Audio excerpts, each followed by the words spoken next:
he made Punjabi music cool in the rest of India. 1,80,00,000 का एक huge fan base hold करने वाले थे एक wrapper. The man of the hour, the one and only Yo-Yo Honey Singh. Honey Singh का सच क्या है? वो किसी थप्पड़ कांड की वजह से गायब हो गए हैं या फिर वजह कोई और है?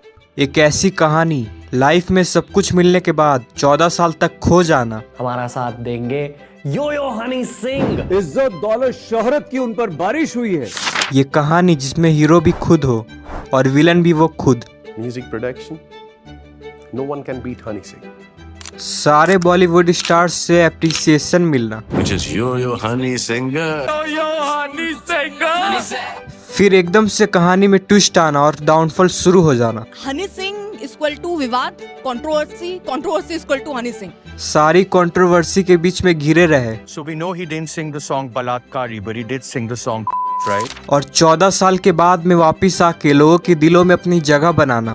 मगर पता नहीं क्यों हनी सिंह फिल्मों और गानों से अचानक दूर हो गए। इतना गंदा गाना गा रहा है। मैं ये स्टोरी और किसी की नहीं, ये स्टोरी है द ब्लूटूथ किंग, द यो हनी सिंह। तो हमारी कहानी स्टार्ट होती है 1983 से, जब एक सिख फैमिली में एक बच्चे का जन्म हुआ और उसका नाम रखा गया हृदय सिंह। उसकी मम्मी उससे प्यार से हनी बुलाती थी, तभी से उन्हें सब कोई हनी सिंह नाम से जानने और पुकारने लगे। हृदय सिंह को बचपन से म्यूजिक में काफी इंटरेस्ट आने लगा था, जहां उनके फैमिली में सबको म्यूजिक सुनना काफी पसंद था। पिताजी मेरे इतने खिलाफ थे कि मैं इस इंडस्ट्री में आऊं, और उनका सबसे बड़ा कंट्रीब्यूशन है। म्यूजिक सिस्टम हमारे पास इतना बढ़िया होता था। पापा की तनख्वाह 15,000 और म्यूजिक सिस्टम 35,000 का घर में। अब आपको ये तो पता चल ही गया होगा कि उन्हें गाने सुनने का कितना ही शौक रहा होगा। वहाँ से उन्हें एक्टिंग डांसिंग में भी काफी इंटरेस्ट आने लगा था। अरे शुरू से भी मैं स्कूल में भी बहुत डांस कंपटीशन, एक्टिंग कंपटीशन में पार्ट लिया करता था। एक दिन उनके हाथ में जब एक तमिल एल्बम की एक सीडी आई तो उनकी दुनिया मानो पलट सी गई। तो एक तमिल कैसेट मुझे सुनाई जाती है और वो म्यूजिक मुझे सुनाया जाता है जो मेरे दिलो दिमाग पे हावी हो जाता है। उस एल्बम को सुन के उनके लाइफ में जो चेंज होने वाला था वो कहीं उन्हें भी नहीं मालूम था। अब 2001 में हनी सिंह बीएससी की पढ़ाई करने के लिए विकास गुरुदेव यूनिवर्सिटी में गए और उन्होंने आईटी में बीएससी की। लेकिन अब आप लोग ये सोच रहे होंगे कि हनी सिंह ने आईटी में ही क्यों की, तो मैं बता दूं कि उसके पीछे उनका एक बहुत ही बड़ा मास्टर प्लान था। उन्होंने आईटी इसलिए किया क्योंकि उनके पास कंप्यूटर नहीं था और वो ये चाहते थे कि उनके पास एक कंप्यूटर हो। आईटी ली और तब मुझे कंप्यूटर सिस्टम मिला, उस पर मैं जो कॉलेज का काम था वो करता और रात को मैं बीट्स बनाता। और जब वो कंप्यूटर उनके हाथ लगा तो उन्होंने म्यूजिक बनाना और कंपोज करना स्टार्ट कर दिया था। और उन्होंने अपना पहला गाना 2003 में रिलीज किया जिसका नाम था देसी बाई नेचर।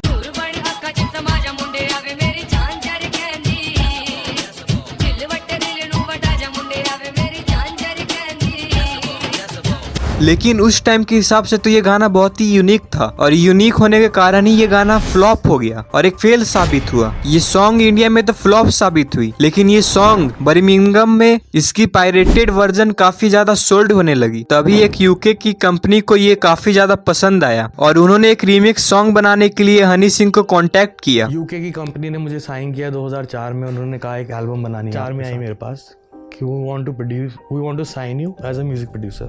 और ये हनी सिंह की एक पहली कॉन्ट्रैक्ट थी, तो पहली कॉन्ट्रैक्ट मिलने के कारण उन्होंने भी उस पर काफी ज्यादा मेहनत करना स्टार्ट कर दिया और आखिरकार फाइनली ये सॉन्ग वर्ल्ड वाइड 2004 में लॉन्च हो गई।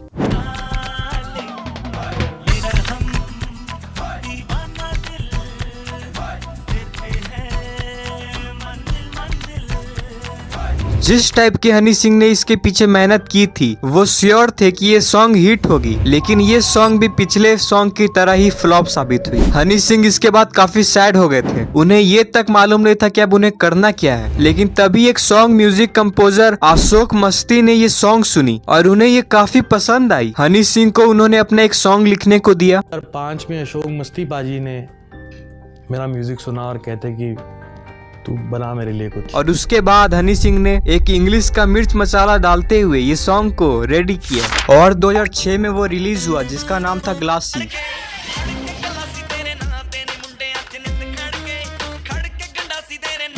थोड़े टाइम में ये सॉन्ग बीबीसी में नंबर 1 पर ट्रेंड करने लगा था। सभी को ये सॉन्ग काफी पसंद आने लगा था और उन्हें अब तो बॉलीवुड से ऑफर तक आने लगी थी। फिर उन्होंने बैक टू बैक बड़े बड़े आर्टिस्ट के साथ कोलैब किया, जैसे कि दिलजीत दोसांझ, जस्टिस सिद्धू के साथ काफी सॉन्ग भी बनाई, जैसे होलिया, चस्का और बहुत सारी सॉन्ग को लॉन्च किया और वो सारे ही गाने हिट साबित हुए और ट्रेंडिंग पर रैंक करने लगे। उनके इस सक्सेस के बाद अब सॉन्ग तो छोड़ो, अब उन्हें पंजाबी मूवीज के भी ऑफर आने लगे थे। हनी सिंह को काफी कम टाइम में अब इतना ज्यादा फेम मिलने लगा था। पापा को बोल गूगल करके देखे, सुपरस्टार होगा जो भाई। लेकिन असली कहानी तो अब शुरू होने वाली थी। 2012 तक तो हनी सिंह ये रीमिक्स सॉन्ग ही बनाते रह गए और सिर्फ रैप में ही ध्यान दिया, लेकिन अब 2013 से उन्होंने सिर्फ एल्बम ही बनाने का सोचा। इस एल्बम में वो अपने आप को एज अ लीड रोल में रखना चाहते थे और उनके साथ और लोग भी जुड़ने लग गए थे अब तो, जैसे गिप्पी गरीबाल, दीप मनी और जे स्टार भी जुड़ गए थे और उन्होंने मिलकर लगभग 15 सॉन्ग तक बनाए। उन्होंने 2011 में सबसे बड़ा लॉन्च किया, जिसका शूट उन्होंने दुबई में जाकर किया था। उन्होंने सबसे हिट एल्बम को लॉन्च किया, इंटरनेशनल विलेजर। इस एल्बम का सॉन्ग अब इतना ज्यादा फेमस हो गया था कि इसके बिना तो क्लब में पार्टी तो छोड़ो, शादी में शादी तक नहीं होती थी। हैं, शादी तक नहीं होती थी? अरे मतलब ये सॉन्ग सब जगह बजता था। अब पहली बार बॉलीवुड की भी नजर इस सॉन्ग पर पड़ी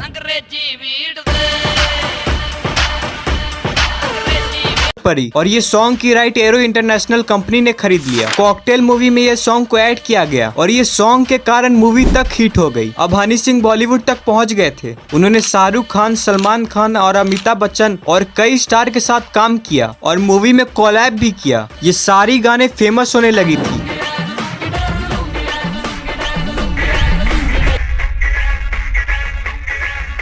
और देखते देखते सीडी और डीवीडी से हनी सिंह का गाना ब्लूटूथ तक शेयर होने लगी।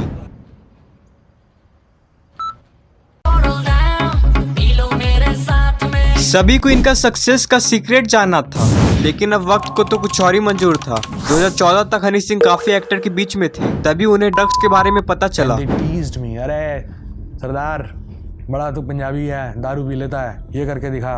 मैं क्या इसमें 2 करता हूँ, वो कुछ हुआ ही नहीं।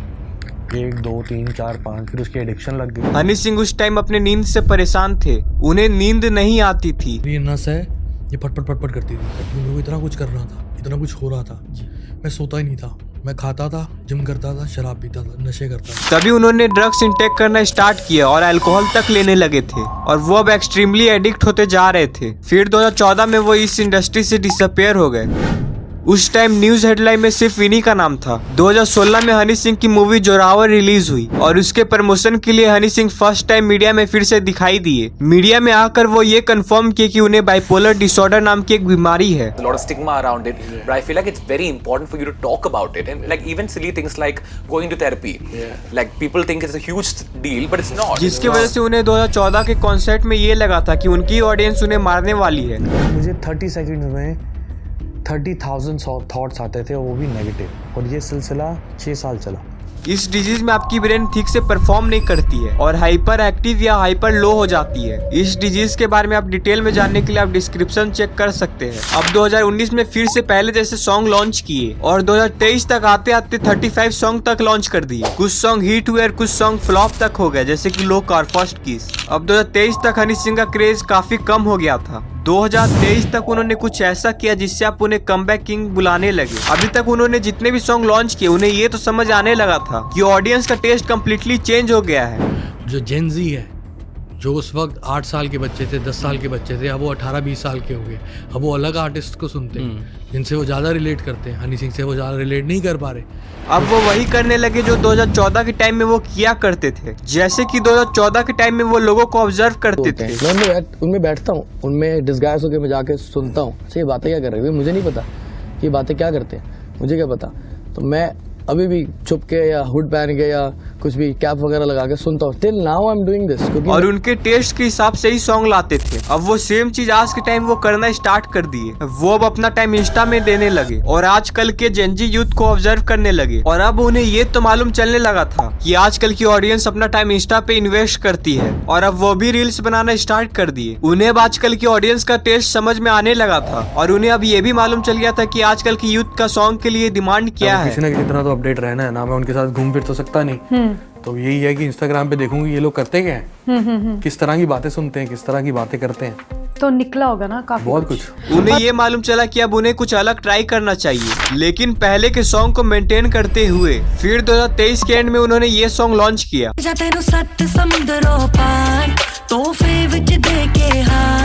ये सॉन्ग इंस्टा में इस तरह से वायरल हुआ कि मानो कि 14 साल के बाद ऑडियंस को उनका हनी सिंह वापस मिल गया हो। इस सॉन्ग के सक्सेस के बाद उन्होंने ये सॉन्ग लॉन्च किया। अपने पुराने सॉन्ग की रीमिक्स में ये सॉन्ग भी ट्रेंडिंग हो गया।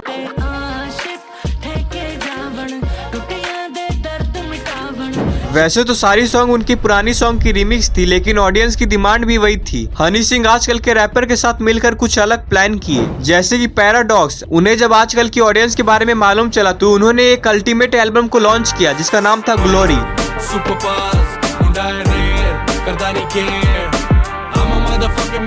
ये सॉन्ग हनी सिंह का मानो तो कमबैक कर दिया था। आज इस एल्बम की ऑल ओवर वर्ल्ड 800 मिलियन से भी ज्यादा व्यूज है। हनी सिंह बहुत सारी लैंग्वेज की सॉन्ग ट्राई की, जैसे कि पंजाबी, इंग्लिश, तमिल और गुजराती, लेकिन 22 फरवरी 2025 को उन्होंने अपना अल्टीमेट सॉन्ग लॉन्च किया, मैनिएक।